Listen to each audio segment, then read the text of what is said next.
yəni görülən aləmdən, görünməyən aləmə bir pəncərə açacaq olsaq, Allahın varlığını nələrdə görə bilərik? Belə bir gözəl söz var. Əl-aczu anil idraki idrakun. Yəni Allahı Cəllə Cəlaluhu idrak eləməkdən acizliyimizi bilməyimiz, belə bu idrak eləməyin, anlamağın özüdür. Bəsit bir örnək verək. Masaya baxırsan, amma masanın ustası haqqında heç bir təsəvvürə malik deyilsən, sahib deyilsən. Bu ehtiyaclar bir insana öz Rəbbini necə tanıda bilər? Burası həqiqətən çox önəmlidir. Dünyanı müşahidə etdiyimiz zaman görürük ki, bütün canlıların, bütün yaradılanların, özəlliklə canlıların sonsuz ehtiyacları var.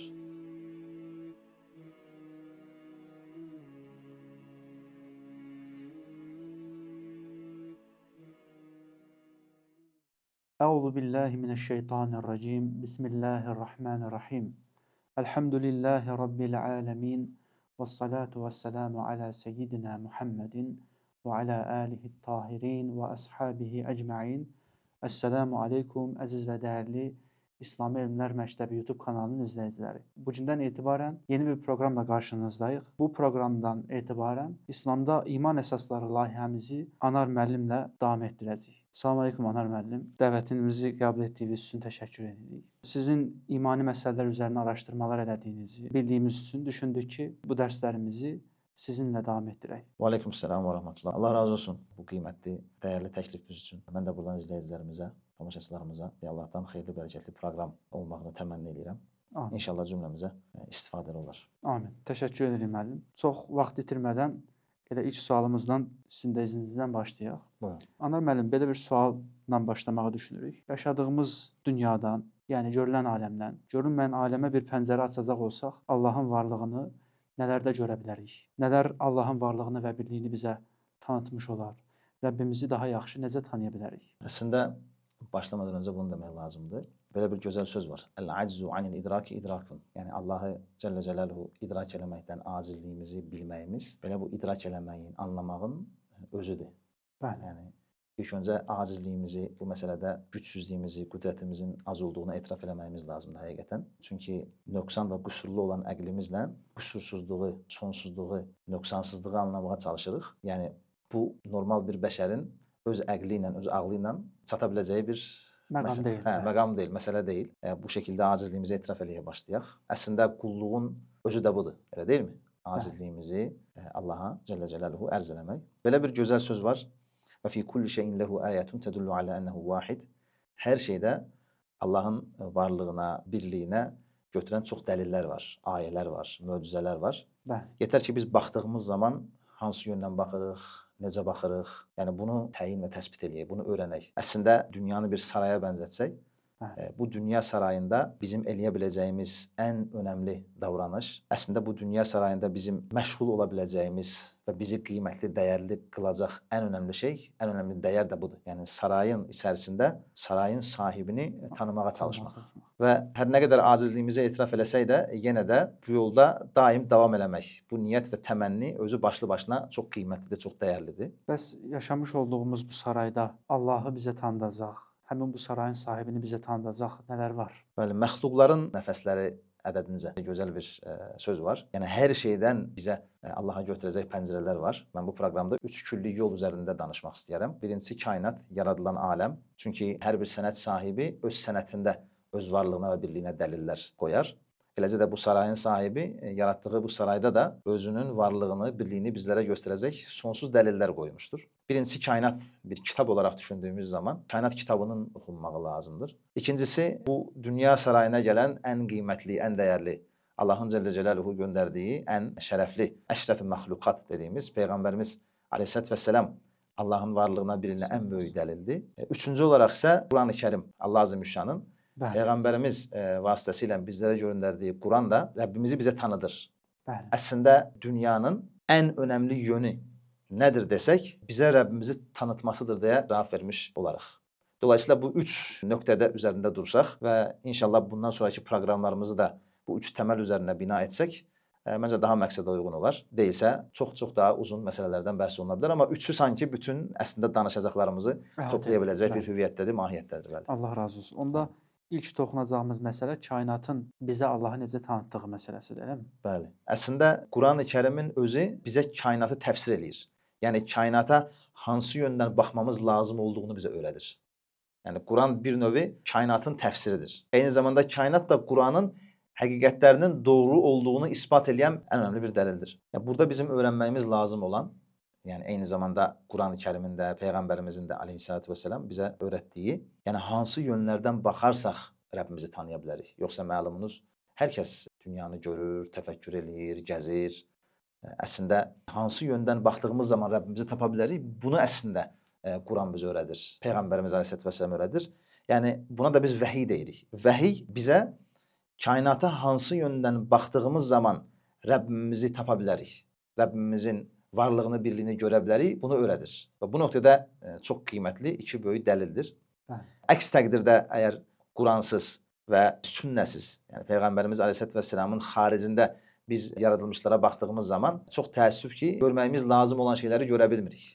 Baxdığımız zaman sadəcə məxluqatdan başqa bir şey Görmürük, bəli. Arxasındakı sahibini, yaradıcısını görə bilmirik. Bəli, yəni pərdə arxasına keçə bilmirik. Bəli. Yəni bəsit bir örnək verək. Masaya baxırsan, amma masanın ustası haqqında heç bir təsəvvürə malik deyilsən, sahib deyilsən. Halbuki bir masa hər şeyi ilə öz sənətkarını, öz ustasını sənə tanıdır.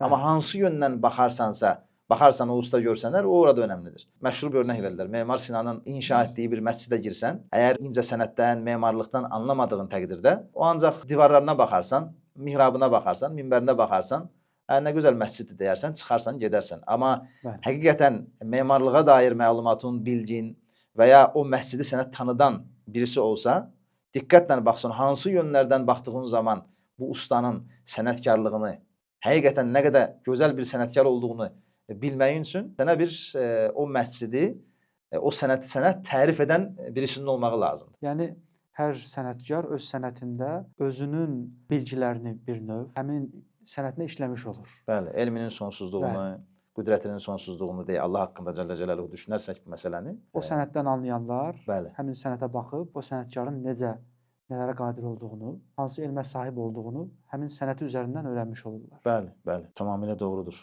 Yəni bu o qədər önəmli bir məsələdir ki, əgər belə bir sual bəlkə sonradan soruşula bilər, amma bu sadəcə mücərrəd oturub fəlsəfi olaraq düşünəcəyimiz bir məsələ deyil. Yəni deyək ki, baxdığın zaman Allahı tanıdın və ya baxdığın zaman Allahı xatıra gətirmədin. Yəni nə olacaq?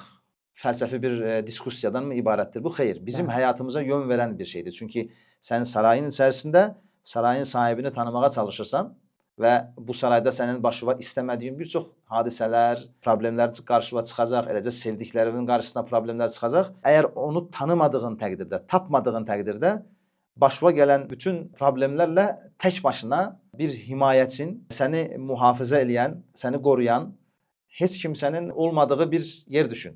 Yəni bir adadasan və hər an təhlükə ilə qarşı-qarşıyasan. Necə hərəkət edəcəyini bilmirsən və bu hadisələr sənin başına nədən gəlir? Niyə bu hadisələr gəlir, səni tapır? Heç bir məlumatın və bilgin yoxdur. Bu şəkildə yaşayacaqsan, musibətlərlə, problemlərlə sonra da ölüb gedəcəksən. Yəni dolayısıyla məsələ bu qədər önəmlidir, bu qədər həyati bir önəm daşıyır. Onun üçün başda dedik, yəni bizim bu məsələləri danışmağımız belə bizlərə həqiqətən Allahın bir lütfudur, ikramıdır. Bəli, ana müəllim, təşəkkür edirik.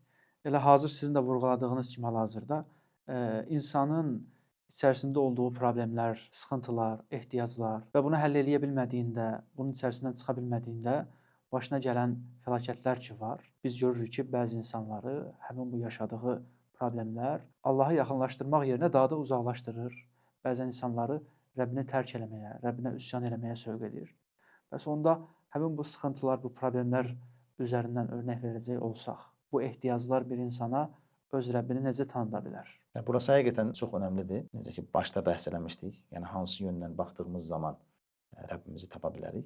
Dünyanı müşahidə etdiyimiz zaman görürük ki, bütün canlıların, bütün yaradılanların, özəlliklə canlıların sonsuz ehtiyacları var, sonsuz istəkləri var. Halbuki o istəklərə onların heç birisinin əlləri yetişmir. Sonsuz ehtiyacları var, amma qüdrətləri sonludur. Onların ehtiyacları sonsuzdur, amma güc və qüdrətləri tək başına buna qadir deyil. Qadir deyil. Yəni, güc və qüdrətləri məhduddur, ehtiyacları isə sonsuzdur. Və o ehtiyaclara onların nə əli çatır, nə gücü yetir, nə ağılları kəsir. Amma yenə başqa nöqtədən baxdığımız zaman görürük ki, o ehtiyaclar onların əli çatmadığı yerdə heç ummadıkları yerdə gəlir onları tapır. Və bu ehtiyaclar və ehtiyaclarının tam münasib bir vaxtda qarşılanmağı, özəlliklə canlıların ehtiyaclarının tam münasib bir zamanda qarşılanmağı əslində Allahın varlığının və birliyinin ən böyük dəlillərindəndir. Körpə üzərindən örnək verməyə çalışsaq, körpə dünyaya gəldiyi zaman onun dünyada tutunmağı üçün sonsuz ehtiyacları var. Halbuki həyat qanunlarına cahil, yaşamaq qanunlarına cahil, heç bir şey bilmir. Bəli. Və Allah Cəllə Cəlaluhu onun o acizliyinə, onun o ehtiyaclarına görə anasını ona boyun əydirir. Dünyanın ən gözəl ruzusu olan südlə onu ruziləndirir. Yəni həyatı o verir və həyata lazım olan nələr varsa, bütün ehtiyacları da qarşılanır. O qarşılayır, bəli. Bu sadəcə insanda belə deyil. Sadəcə dünyaya gələn canlılar üzərindən bunu düşünərsək, saraya gəlirsən və sarayın içərisində saray qədər ehtiyacın var və sənin ehtiyaclarını qarşılayan bütün sarayın içindəkilərin hamısına sahib ola bilməyi lazımdır. Çünki o ehtiyaclar sarayın bir fabrika kimi, bu kainatın bir fabrika kimi işləməyindən sonra aslında onlar gəlib səni tapırlar. Elə isə sənin ehtiyaclarını qarşılayan bütün fabrikanın sahibi ola bilər. Başqa birisi ola bilməz. Allahdan başqa heç bir səbəb o ehtiyacları qarşılaya bilməz. Bir də çox önəmli məsələ səni tanıyan olması. Bəli, səni tanıyan, bilən və həqiqətən yəni sənə can yandıran birisi olmağı lazımdır ki, bütün ehtiyaclarını qarşına. Bəli, sənin ehtiyaclarını qarşılasın. Bəli. Yoxsa o aziz, şuursuz səbəblər bu ehtiyacları qarşılaya bilməzlər. Bəli. Məsələn, quş dünyaya gəlib, quşun uçmağa ehtiyacı var. Amma quş nə bilsin uçmaq nədir? Balıq dünyaya gəlib, balığın üzməyə ehtiyacı var. Balıq suyun içərisində nə bilsin ki, üzmək nədir? Torpaqdan və acı sudan ibarət olan suyun içərisində dünyaya gələn balığın bütün ehtiyacları qarşılanır. Bəli. Səmada uçan quşların uçmağı üçün nə lazımdırsa, bütün əzaları, orqanları uçmağa uyğun şəkildə və bütün fiziki qanunlar belə onun əsasında onun uçmasına əlverişli şərait yaradacaq formada tənzimlənir, nizamlanır. Bəli. Yəni uçmağı üçün nə ehtiyac varsa bir quşun, hər şey ona görə dizayn edilmiş. Bütün bu hallar, bu keyfiyyətlər nəyi göstərir? Demək ki, az öncə bəhs etdiyimiz kimi, yəni bu məkan olaraq qəsd eləmirik bunu. Pərdə arxasında biri var ki, bizi görür, ehtiyaclarımızı görür və bizim istəklərimizi qarşılayır. Bəli. O ehtiyacları qarşılayan zat, ehtiyacları qarşılayan Allahın da qüdrəti sonsuzdur, elmi sonsuzdur. Biz bu nöqtədən ehtiyaclarımıza baxdığımız zaman bu bizi Rəbbimizə götürür. Yəni hər şeyi bilən, hər şeyi görən və yaratmış olduğu varlığın nəyə ehtiyacı olduğunu bilən bir varlığın olduğunu bizə göstərmiş olur. Bəli. Az öncə gözəl bir şey toxundunuz. Əslində bu ehtiyaclar bizi Rəbbimizə götürülməsi lazım ikən, tam tərsi bunu bilmədiyimiz zaman, yəni nəzər nöqtəmizi düzgün yönləndirmədiyimiz təqdirdə bizi Rəbbimizdən tam tərsi uzaqlaşdırır. Yəni düşünün, sən doğularkən, dünyaya gələrkən dünya qədər sənin ehtiyaclarını qarşılayan birisi var və hal-hazırda sənin çox cüz'i bir ehtiyacın var və o ehtiyac içərisində boğulmusan, qalmısan, buradan mən necə qurtulacam deyə çırpınırsan. Bəli. Sahibi tanımırsan, bu necə həqiqətən izdirab verici, həqiqətən necə insanı kənardan bu məsələni bilən insanı necə də üzən bir şeydir. İndi buna dair dünyəvi bir örnək verək. Düşünün ki, bir uşaq dünyaya gəlib, onu ta körpəliyindən Allah Cəllə Cəlaluhu tərbiyə eləyib, anasını onun tərbiyəsinə vəsilə qılıb, atasını vəsilə qılıb, bütün çevrəsini ona boyun əydirib və uşaq müəyyən yaş həddinə çatıb. İndi isə çox cüz'i bir, deyək ki, ehtiyacı var. Məsələn, evlənmə ehtiyacı var. Məsələn, ev ehtiyacı var. İndi düşünün, əgər insan bu mərhələyə qədər onu gətirən Allahı tanımazsa, bütün bunları anasından, atasından bilsə və ya o bir ehtiyac içərisində boğulsa, bəlkə bütün ömür boyu o ehtiyacı qarşılamaq üçün çalışacaq, çabalayacaq. Bəli. Buradan yanlış anlaşılmasın. Biz demirik ki, çalışmasın, çabalamasın, dünyanı tərk eləsin. Yox, sadəcə çalışarkən fərqinə varsın ki, bu mərhələyə gələnə qədər o şuuru olmadığı təqdirdə və bu sarayda ən zəif olduğu zaman belə Allah Cəllə Cəlaluhu onu sonsuz mərhəməti ilə tərbiyə eləmişdi.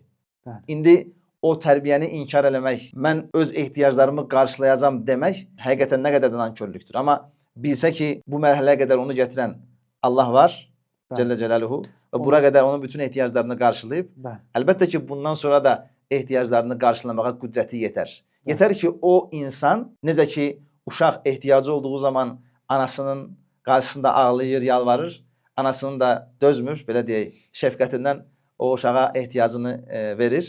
Bəli. Eləcə də bütün anaların mərhəməti Allahın mərhəmətinin ancaq 100-dən bir cüzüdür. Necə ola bilər ki, əgər o həqiqətən Allaha yönəldiyi təqdirdə, ona dua edib, yalvarıb, səmimi şəkildə istəyini ona ərz elədiyi şəkildə Allah onun ehtiyacına cavab verməsin?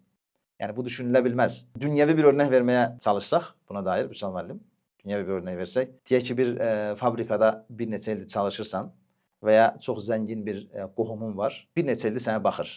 Universitet oxuyursan, deyək ki, 4 il sənə aylıq təqaüd verib, sənin yatacağın yeri qarşılayıb, bütün ehtiyacları, bir çox ehtiyacını qarşılayıb deyək ki, və bir gün gəlsə, düşünsən ki, sabah mənim ehtiyacımı qarşılamayacaq bu adam və sənin bu düşüncən də ona çatdırılsa, o da bunu eşitsə, həqiqətən sənin ağlın necə fikirləşər? Nankör.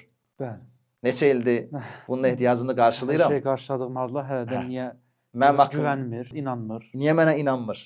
Bəli. Elə deyilmi? Bu düşüncəmin ona çatdırıldığını sən bilsən, necə utanarsan, elə deyilmi? Bəli. Sənin qarşına çıxsa, desək ki, qardaş, indiyə qədər neçə ildir sənin ehtiyacını qarşılayırdım. Bəli. Yəni nə oldu indi məndən nə səhvlik gördün ki, mənim haqqımda belə ümidini kəsdin, kəsmisən, inanmırsan və ya mənim haqqımda belə pis fikrə düşmüsən. Yəni bir insan haqqında belə düşündüyümüz təqdirdə belə, elə deyilmi? Nə qədər uyğun olmayan bir düşüncədir.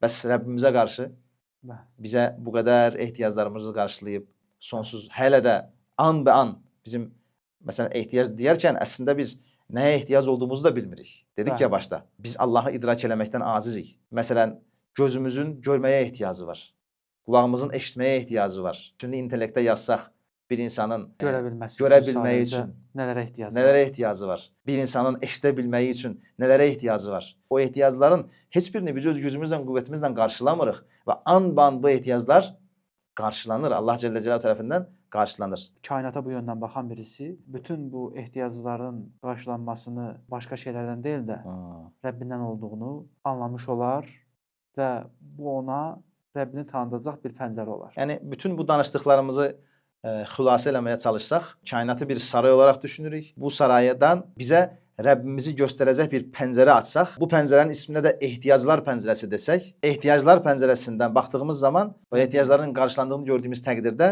Rəbbimizi tanımış olarıq, onu bilmiş olarıq. Və bu da bizə həqiqətən bizim bu sarayda eləyə biləcəyimiz, bizim üçün ən dəyərli bir araşdırma olar. Həm özümüzü bilməyimizə, həm də bizi yaradanı bilməyimizə səbəb olar. Bəli. Həm özümüzü tanımağımıza, həm də Rəbbimizi tanımağımıza çox böyük bir vəsilə olar. Bəli. Təşəkkür edirəm ana müəllim. Ağzınıza sağlıq. Allah razı olsun. Mən də sizə təşəkkür edirəm. Rəbbimizdən təmənnimiz budur ki, bu proqramımızı bütün ümmətə və başda xalqımıza xeyirli və bərəkətli qılsın. Allah razı olsun. Amin. Allah sizdən də razı olsun. Beləcə növbəti dərsimizin də sonuna gəldik. İləridəki dərslərdə görüşmək ümidi ilə Allaha əmanət olun. Elhamdülillahi Rabbil alemin. Esselamu aleykum və rəhmətullah.